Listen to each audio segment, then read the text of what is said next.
Susunod po si Mr. Andy Espinar ng OKFM. Good morning po. SP, may consensus na po ba ang buong Senado tungkol sa impeachment ni VP Sara?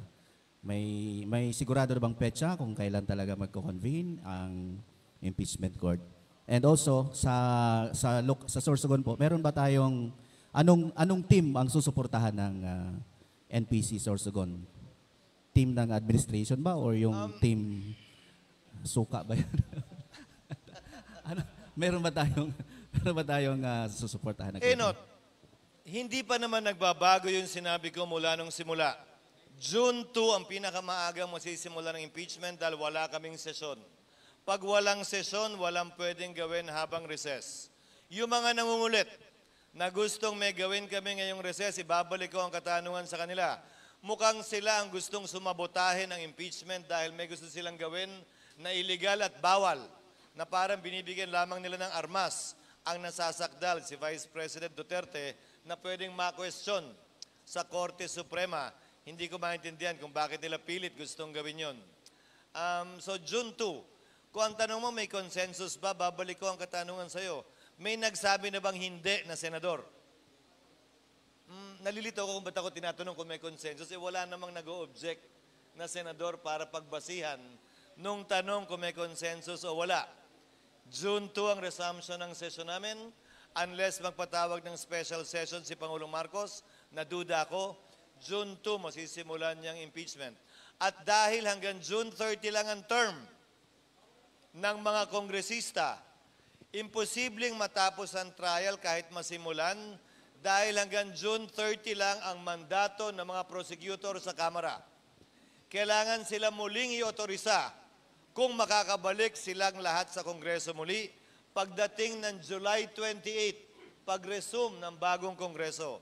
So mula June 30 hanggang July 28, hindi pwedeng tumakbo ang impeachment dahil walang otoridad, walang otorisasyon ang prosecutors, kahit na yung private prosecutors, na gumanap bilang prosecutor dahil sa kawalan ng otorisasyon. Klaro ang sagot dun sa... Magandang umaga po sa lahat ng ating mga magigiting na official. Kay Congressman Wowo, tabi Kong Wowo. Ito po yung issue tungkol po doon sa... Ang bawat pirma daw po doon sa impeachment ay mayroong katumbas po na halaga. Ang sabi nila 150 million. Sabi nila. Pero malaman po namin sa inyo, ano ba ang katotohanan nito, Congressman Wowo? Okay. Nabasa ko na rin yan. Narinig ko na rin yan. Naghahanap nga ako eh. Wala po. Wala kami na-receive. I categorically deny. Ewan ko si Det, hindi pumirma to eh. Wala po. Okay. Wala po. Susunod po, kinikilala natin Mr. Bobby Labalan. Good morning. Sir, good morning. To SP Cheese. Sir, kumalas na sa alyansa si Amy Marcos. Ngayon, sa pinakahuling survey ng SWS, wala na sa top 12 si Amy Marcos. Ngayon, sa tingin niyo po ba, strategy po ba ito ni Amy Marcos para makuha niya yung boto ng mga DDS o talagang diehard supporter rin siya ng mga DDS o ni Duterte? Turo sa akin ng lolo ko, pag nag-aaway ang magkabatid, huwag kang papagitna. Sa dulo, bati na sila, kaaway ka na nilang dalawa. Hayaan natin kung ano man ang namamagitan sa pagitan ni Senator Amy at ni Pangulong Bongbong. Malay natin, sa susunod na linggo o buwan, biglang magbati yan at manumbalik sa alyansa. Hindi para sa akin na sabihin o intayin yun, pero hindi rin para sa akin na mangialam at gumitna dyan. Pero sa ngayon, 11 ang alyansa, hindi 12, dahil nagbitiw siya. Ewan ko kung yan pa rin ang mananaig sa susunod na mga buwan at linggo hanggang sa eleksyon. Kung strategiya yan o hindi, ayon sa kanya, yan talaga ang nasa isip at posisyon niya. na hindi daw niya kayang bitiwan, rason para siya kumalas. At walang kinalaman yung hindi pagbanggit sa kanya ni Pangulong Bongbong Marcos. Para kay Sen, kay Sen Cheese. Kasi this could be a career defining for you. Okay. So ano po ang magiging personal mantra mo since ikaw po ang magiging presiding officer and as a judge? Kasi by June, all eyes will be on the Senate, lalo na po sa'yo. So ano po ang paano po ikakandak ito? Para sa akin, mas mahalaga ang proseso kesa sa desisyon. Importanteng maging kapanipaniwala ang proseso ng impeachment, sino man ang manalo, sino man ang matalo. Dahil dito nakasalalay yung demokrasya natin at sistema ng pagpapanagot ng mga matataas na opisyal ng bansa. Ma-acquit man o ma-convict si Vice President Sara Duterte. Ang importante, sinundan namin yung proseso, kapanipaniwala yung proseso, at napanood ng sambayanan yung proseso para magkaroon sila ng sariling opinion din at pananaw. At kung ito ba ay sumabay sa naging boto ng kanilang mga kinatawan sa Senado, iyon ang mas tututukan ko at bibigyan ko ng pansin. Hindi yung dulo o kakalabasan nun. Cheese, eto po, just to enlighten everybody, no? Kasi marami na po kasi nagtatanong kung tuloy o hindi. Kumusta po ang magiging barangay election? Tuloy ho ba by December? Nagpasa na ng bill, aprobado na on third reading sa Kamara.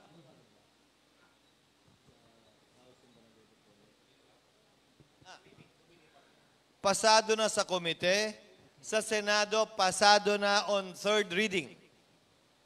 Ang gusto ng Senado ay 4 years postponement. Ang di umano gusto sa Kamara ay 6 years.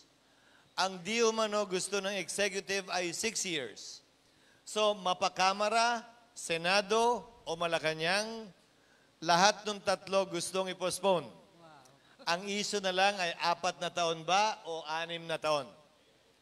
So, malaki ang chance at posibilidad na pagbalik namin nitong June 2 to 13 na session, yan ay maaprubahan dahil maikli na lang yung panahon para sa December. Magre-resume ang Kongreso July 28, baka maipit na. Sayang yung gagastusin ng COMELEC sa paghahanda kung mapopostpone din lang naman.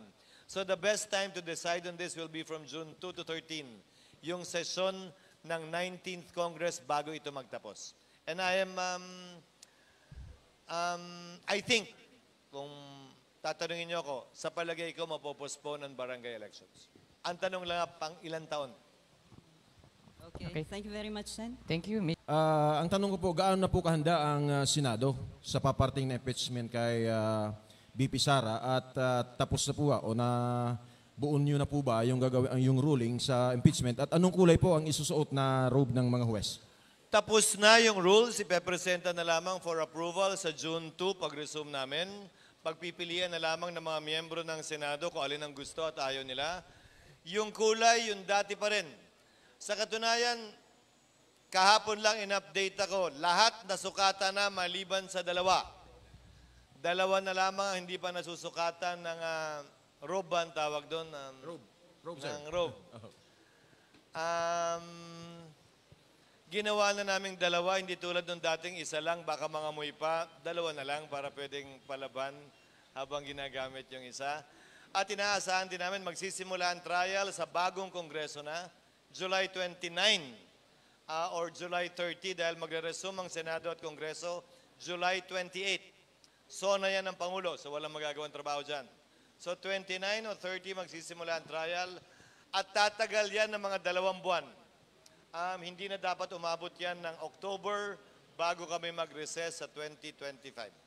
Sir, Idol, dahil sa banggit mo ngayon, ang iba papasok na bagong ilihidong congressman at senators, makaka-apekto po ba ito sa magiging deliberasyon sa Senado? Hindi. Klaro ang rules ng Senado, klaro din ang President sa US Congress kung saan natin kinopya ang rules ng Senado. Sa Amerika, nangyari na yan. Tumawid na ang impeachment sa susunod na Kongreso. Pinatawid nila at dinesisyonan niya ng bagong Kongreso. Parang korte lang naman yan dito. Hindi porkit nag-retire yung judge o na-promote yung judge, lahat ng kaso sa sala niya, madidismiss ba? Hindi ba tuloy-tuloy lang? O de ganun din ito? At ang pinakamaliwanag na pruweba din, yung SET o Senate Electoral Tribunal. Yung mga kaso sa Senate Electoral Tribunal, tumatawid ng Kongreso. Dahil ang term ng mga pinoprotestang senador ay 6 na taon at hindi 3 taon lamang. Ang tanong ko po para po kay SP Escudero. Sir, naglabas ng preliminary report si Senator Amy, ang chairman ng Senate Foreign Relations Committee, hingil sa ginagawa niyang pagsiyasat sa ginawang pag-aresto kay dating Pangulong Duterte. Napalaman ho na parang na-shortcut ho ang proseso na pagdakip sa kanya ng Philippine authorities sa bisa ng pinalabas na warrant ng ICC through Interpol. Ang tanong ko, sir, pag hinango yung preliminary report o yung final report ng committee at pinadala sa kabuuan ng Senado, ano ang take nyo? Palagay nyo ba it would be totally supported or there are rejection to the contents of the report? Hindi ko pa nababasa yung report ni hindi pa yan pinagbobotohan sa level ng komite, kaya ang tawag ay preliminary report. Yeah, I know. I understand. Draft pa lamang yan ng chairman. Para sa akin, nakabinbin ito sa korte at isa sa mga isyong pagdedesisyonan ng korte ay ito. Paano mo magiging posisyon na yung Rome Statute na nag-crear sa ICC ay hindi na applicable sa Pilipinas dahil umalis na tayo. Pero ang isa-cite mo na batas na hindi sinunod ay yung ICC statute pa rin. Article 59 in particular.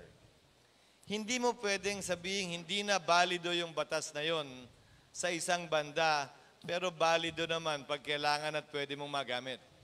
Kailangan klaruhin nila ang posisyon nila kaugnay ng Rome Statute. Valid ba yan o hindi? Dahil walang nakasulat sa batas natin, nakatumbas ng Article 59, na pag hinuli ay ipepresenta sa judge o sa korte. Kung valid pa yung ICC, ede valid din yun. Kung hindi na valid yung ICC, hindi rin po valid yun. Hindi pwedeng magkaiba ang posisyon mo sa parehong batas. Isa yon sa dapat lampasan nung mga petitioner sa korte at nung committee report din. Thank you. Yung pangalawang tanong ko po para kay Kong Wuwu. Sir, good morning. The last time po na nandito tayo, meron po ng press con, ikaw sinabi mo na ikaw bumoto sa impeachment against the Vice President. Nasabi rin ho na there are 5 articles of impeachment at may nakita kang 2 article which are impeachable offense. Pwede ho malaman kung ano yung 2 particular articles of impeachment na pinagbasihan ng inyong pag-endorse ng impeachment. Thank you. Okay, thank you, Boy. 2 articles of impeachment out of 5 na sa evaluation ko as a lawyer, I think will hold water. One is the use of the confidential fund. Okay. And the other one is yung threat niya, which we have the video na ginawa niya live that time against the President and the family of the President. Yan ang 2 kong nakikita. Because there is sufficient evidence that may be presented na i-appreciate ng Senado. Yun ang nakita ko. Yung iba, maraming allegations, pero ito medyo may ebidensya. Thank you.